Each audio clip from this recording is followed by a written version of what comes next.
أبو طبر أو حاتم قاسم قدر يخلق حالة من الرعب في شوارع بغداد، واحد من أخطر المجرمين والسفاحين واللي بسببه أهل بغداد كانوا بيحرسوا بيوتهم بنفسهم.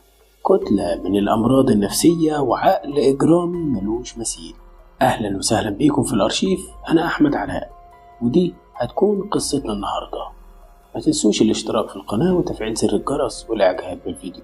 1932 اتولد أبو طبر أو حاتم كاظم، وسبب تسميته أبو طبر إن الساطور في العراق بيسموه طبر، وحاتم كان بيستخدم الساطور في قتل ضحاياه، علشان كده تم إطلاق عليه لقب أبو طبر. بس قبل ما ندخل مباشرة في القضية المعروفة بقضية أبو طبر، خلينا الأول نعرف إيه الأسباب اللي وصلت حاتم كاظم للمرحلة دي. 1951 اتخرج حاتم كاظم من الجامعة واشتغل في الشرطة العراقية، لكن بعد